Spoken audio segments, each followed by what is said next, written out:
کیا واقعی ابدالی کے افغانستان کو کبھی شکست نہیں ہوئی؟ ہم اپنے گزشتہ مضمون میں بتا چکے ہیں کہ موجودہ افغانستان میں شامل تمام علاقے زمانہ قدیم سے بہت سی سلطنتوں کے غلام رہے ہیں۔ ایرانیوں، یونانیوں، منگولوں، وسط ایشیا کے دیگر فاتحین نے ان پر حکومت کی ہے۔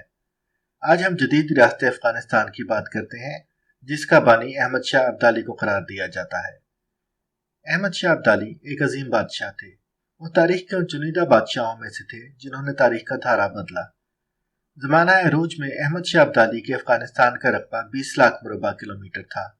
آج کے افغانستان کا رقبہ تقریباً 6.5 لاکھ مربع کلومیٹر ہے۔ افغانوں کو کبھی شکست نہیں ہوئی تو یہ 13.5 لاکھ کلومیٹر کہاں غائب ہو گیا؟ آئیے جدید ریاست افغانستان پر ایک سرسری نظر ڈالتے ہیں۔ سن 1761 میں پانی پت کی تیسری جنگ میں مرہٹوں کو شکست دینے کے بعد احمد شاہ ابدالی کی دورانی سلطنت اپنے عروج پر 1762 میں پہنچی۔ اس وقت پورا پنجاب، کشمیر، موجودہ پاکستان، شمال کی طرف آمو دریا اور ایران میں مشہد اور نیشا پور کے خراسانی علاقے ابدالی کی افغانستان کا حصہ تھے۔ لیکن احمد شاہ ابدالی کی وفات تک ایک نمایاں حصہ ابدالی سلطنت کے ہاتھوں سے نکل چکا تھا۔ سن 1762 کے فوراً بعد جاٹوں نے پنجاب میں اس کے خلاف بغاوت کر دی۔ سردار جسا سنگھ اہلووالیہ اس بغاوت کا ایک اہم سکھ سردار تھا جس نے پنجاب کے بڑے علاقوں پر قبضہ کر لیا۔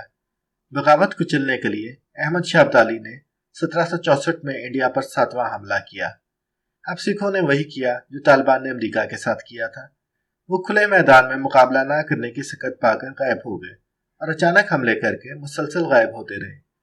احمد شاہ ابدالی بغیر کسی خاص کامیابی کے افغانستان واپس ہوا۔ سن 1765 میں سکھوں نے ابدالی سلطنت سے لاہور چھین لیا۔ نومبر 1766 میں احمد شاہ ابدالی نے ہندوستان پر 8واں حملہ کیا۔ سکھ سردار لاہور سے غائب ہو گئے اور ابدالی لشکر نے لاہور پر قبضہ کر لیا۔ سپہ سالار جہان خان کو امرتسر میں شکست ہوئی۔ احمد شاہ ابدالی مدد کو پہنچا تو وہاں بھی سکھ غائب ہو گئے۔ مارچ 1767 میں جیسے ہی ابدالی نے دہلی کا رخ کیا تو سکھوں نے دوبارہ لاہور پر قبضہ کر لیا۔ ابدالی کی اس مہم سے ملتان کے راستے واپسی ہوئی۔ پنجاب ابدالی سلطنت کے ہاتھوں سے نکل کر سکھوں کے قبضے میں چلا گیا۔ پنجاب واپس لینے کے لیے احمد شاہ ابدالی نے 1769 میں ہندوستان پر اپنا آخری حملہ کیا اور پنجاب میں گجرات کے قریب دریا چناب کے بائیں کنارے پر اپنا کیمپ لگایا۔ اس وقت تک پنجاب میں سکھ اپنی طاقت مضبوط کر چکے تھے اور آگے پیش قدمی آسان نہیں تھی۔ اسی دوران ابدالی لشکر میں پھوٹ پڑ گئی اور احمد شاہ ابدالی نے واپسی کا فیصلہ کیا۔ پشاور سے کابل کے راستے میں لشکر کے باہمی اختلافات اس قدر بڑھ گئے کہ کئی سردار اور فوجی مارے گئے اور پورے فوجی کیمپ میں لوٹ مار کی گئی۔ سن 1772 میں احمد شاہ ابدالی کے وفات پانے تک بیشتر پنجاب افغان سلطنت کے ہاتھوں سے نکل چکا تھا۔ احمد شاہ ابدالی کے بیٹے تیمور خان کی حکومت 1793 تک رہی۔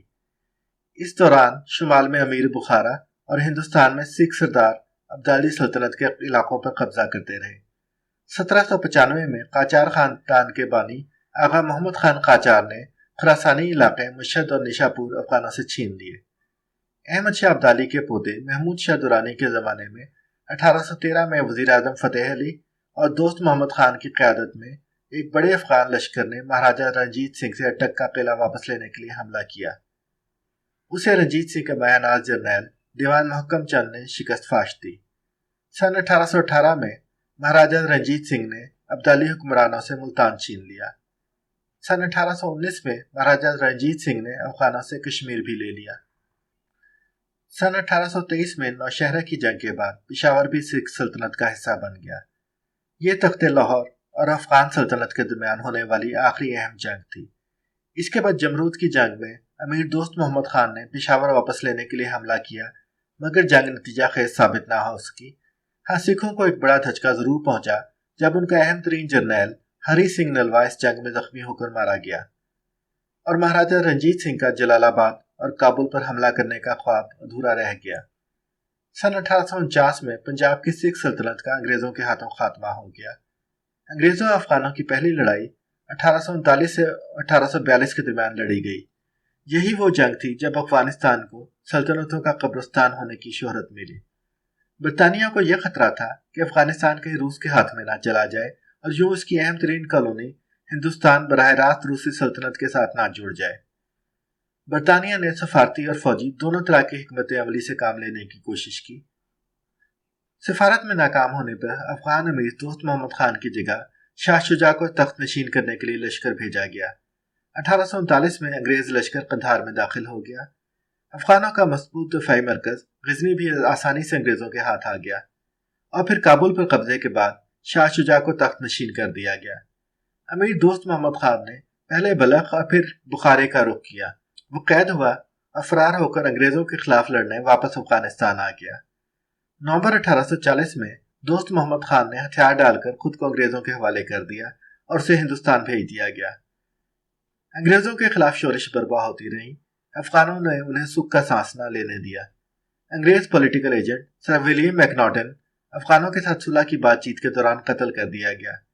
6 جنوری 1842 کو کابل کے نواح میں موجود 4500 برطانوی فوجی اور 12,000 دیگر ملازمین نے ہندوستان واپسی کا سفر شروع کیا۔ بتایا جاتا ہے کہ ان میں سے صرف ایک شخص زندہ سلامت جلال آباد تک پہنچ پایا، باقی سب افغانوں کے ہاتھوں مارے گئے۔ اس جنگ میں ایک اہم عنصر ہتھیاروں کا تھا۔ برطانوی رائفل کی رینج 50 گز تک درست اور 150 گز تک مہلک تھی، جبکہ افغانوں کی چکماک بندوق کو بھرنے اور فائر کرنے میں زیادہ وقت طلب تھی، لیکن اس کی مہلک رینج 500 گز تک تھی۔ یوں ایک محفوظ فاصلے سے ہی افغان بندوقچی برطانوی فوجیوں پر وار کر سکتے تھے۔ برطانوی فوج نے جوابی حملہ کیا اور ستمبر میں کابل پہنچ گئی۔ برطانوی فوج نے کابل کے ارد گرد کے علاقوں کو فتح کرنے کے بعد وہاں لوٹ مار کی۔ اکتوبر میں برطانوی وائسرائے نے فوج کو افغانستان سے واپسی کا حکم دیا۔ افغانستان پر اپنی ہیبت بٹھانے کے لیے کوئی نشانی چھوڑنے کا فیصلہ کیا گیا۔ قلعہ بالا حصار کو تباہ کرنا مناسب نہیں سمجھا گیا، جو افغان بادشاہوں کی جائے قیام تھی۔ اس کی بجائے کابل کے صدیوں پرانے مرکزی بازار کو بارود سے اڑا دیا گیا، اور ایک پورا دن شہر میں لوٹ مار، قتل و غارت اور عصمت دری کا راج رہا۔ 2 دن بعد 12 اکتوبر 1842 کو برطانوی فوج نے واپسی کی راہ اختیار کی۔ سن 1877 میں روسی اور برطانوی تناؤ بڑھ گیا۔ سن 1878 میں افغان امیر شیر علی خان نے روسی سفارتی وفد کو افغانستان آنے کی اجازت دے دی۔ یہ جان کر برطانیہ نے بھی اپنا سفارتی وفد بھیجنا چاہا، مگر اس وفد کو افغانستان نے دریا خیبر سے ہی واپس لوٹا دیا۔ برطانیہ نے امیر شیر علی خان سے معافی مانگنے اور مستقل وفد کے قیام کی اجازت دینے کا کہا۔ بروقت جواب نہ ملنے پر نومبر میں برطانیہ نے افغانستان پر حملہ کر دیا۔ صنعتی انقلاب کے بعد سے یکدم بہت طاقتور ہونے والا برطانیہ اس مرتبہ افغانستان سے بہت بہتر تھا۔ برطانوی فوجی مارٹن ہنری رائفلوں سے مسلح تھے، جن کی رینج 1000 گز تھی۔ ان کے پاس پہلے سے بہت بہتر توپ خانہ بھی تھا۔ امیر شیر علی خان نے لشکر اکٹھا کرنے کی کوشش کی، پھر مایوس ہو کر مزار شریف کا رخ کیا اور گزشتہ وعدے یاد دلا کر روسیوں سے مدد مانگی۔ روسیوں نے مدد کرنے سے انکار کیا اور برطانیہ سے معاملات طے کرنے کا مشورہ دیا۔ شیر علی خان نے سینٹ پیٹرز برگ جا کر خود زار سے مدد مانگنے کا فیصلہ کیا، مگر روسیوں نے اسے آمو دریا پار کرنے کی اجازت نہ دی۔ شیر علی خان نے مایوس ہو کر بلخ کا رخ کیا اور وہیں ان کی وفات ہوئی۔ برطانیہ نے آسانی سے قندھار پر قبضہ کر لیا۔ نئے افغان امیر یعقوب خان نے برطانیہ سے صلح کی بات چیت شروع کی۔ اس دوران جلال آباد میں موجود برطانوی فوج کو مسلسل افغان قبائلیوں کے گوریلا حملوں کا سامنا رہا۔ مئی 1879 میں امیر یعقوب خان اور برطانیہ کے درمیان گندمک کے مقام پر معاہدہ ہو گیا۔ اس معاہدے کے تحت امیر نے پشین، سبی، کرم اور خیبر کے علاقے برطانیہ کو دے دیے۔ اس کے علاوہ برطانیہ کو اپنا مستقل سفارتی مشن بھی افغانستان میں قائم کرنے کی اجازت دی گئی اور افغانستان کی خارجہ پالیسی بھی برطانیہ کو سونپ دی گئی۔ بدلے میں برطانیہ نے امیر کو 60,000 پاؤنڈ سالانہ وظیفہ دینا منظور کیا۔ لیکن اس دوران وہاں موجود برطانوی فوج کو افغانوں نے پے در پے حملوں سے مستقل مصیبت میں مبتلا رکھا۔ سن 1880 میں برطانیہ نے امیر عبد الرحمان کو افغانستان کا امیر تسلیم کر لیا۔ جولائی میں میوند کی مشہور جنگ ہوئی، جس میں برطانوی فوج کو شکست ہوئی۔ کابل سے جنرل رابرٹس 10,000 فوج لے کر 20 دن میں قندھار پہنچا اور اس جنگ میں افغانوں کو شکست ہوئی۔ 1000 افغان مارے گئے، جبکہ برطانیہ کے 36 فوجی ہلاک ہوئے اور 218 زخمی۔